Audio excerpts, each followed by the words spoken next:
महाकुंभ नगर में आयोजित एक विशेष कार्यक्रम में उत्तर प्रदेश की राज्यपाल आनंदीबेन पटेल ने विद्या भारती अखिल भारतीय शिक्षा संस्थान की वेबसाइट का लोकार्पण किया।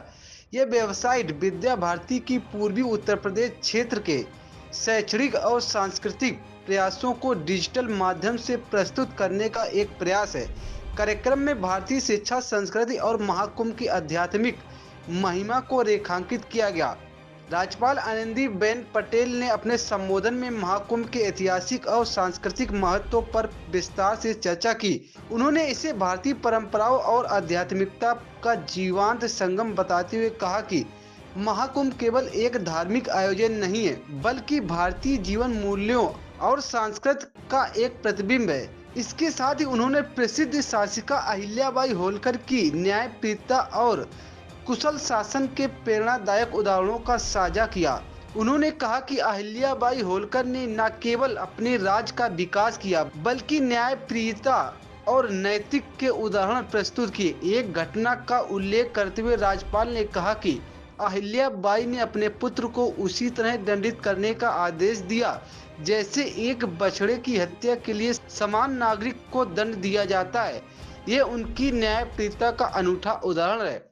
राज्यपाल ने माता पिता की भूमिका पर जोर देते हुए कहा कि माता पिता को अपने बच्चों में अच्छे संस्कार देने चाहिए ताकि उन्हें भविष्य में वृद्धाश्रम की जरूरत न पड़े। 8 साल की उम्र में जो बच्चे सही और गलत का भेद सीखते हैं, वही उनके जीवन का आधार बनता है। महिला ही बच्चों की पहली और सबसे महत्वपूर्ण शिक्षिका होती है, इसलिए उनके संस्कारों को विशेष ध्यान देना चाहिए।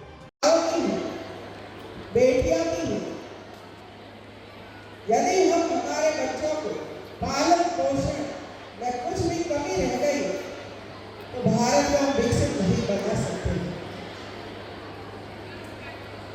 अहिल्याबाई का चयन कैसे हुआ था? राजा मल्हार का। हम बेटी को देखने के लिए जाते हैं ना आज, तो क्या सोचते हैं? बड़ा बंगला है, पति पढ़ा लिखा है, कमाता है, वो है। यही उसका क्वालिफिकेशन हम देखते हैं। एक ही है, अगर एक ही है, बहुत अच्छा घर मिल गया। यही हमारी सोच आज है। अहिल्याबाई गांव में जन्मे, छोटा सा गांव में जन्मे, शिव भक्त थे। और एक घटना ऐसी होती है, मिट्टी में से शिवलिंग बनाते हैं, सब अच्छी डुबकी के लिए हमें प्राप्त हुआ। और इसी वजह से मैं कहूँगी कि हम सौभाग्यशाली है कि हमारे समय में ही ये महाकुंभ की रचना हुई। अब लाखों श्रद्धालु आस्था की डुबकी लगाने के लिए पूरे विश्व भर से इधर आ रहे हैं।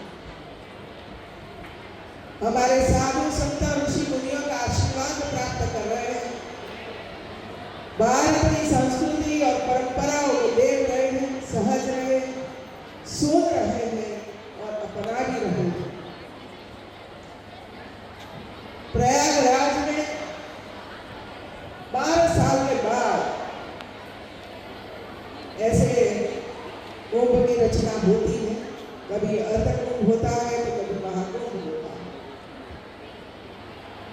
हमारे जो बच्चे हैं उनको तो ये पता नहीं होगा कि महाकुंभ है क्या। हम त्रिवेणी संगम के तट पर हैं। एक और माता गंगा जी है तो दूसरी ओर माता जमुना जी है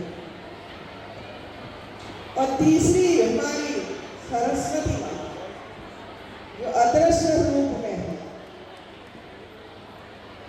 इसी वजह से उसको त्रिवेणी संगम कहा जाता है। उसका दर्शन करके आप अभिभूत हुए। अभी आप सब लोगों ने अहिल्याबाई के जीवन का 1% देखना और सुना।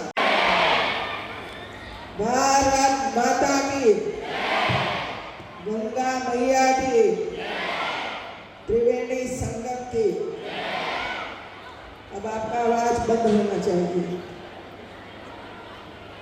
समारोह में उपस्थित अध्यक्ष विद्या भारती पूर्व उत्तर प्रदेश से विवेकानंद शुक्ला जी, अखिल भारतीय सह संगठन मंत्री विद्या भारती श्री यतेंद्र जी,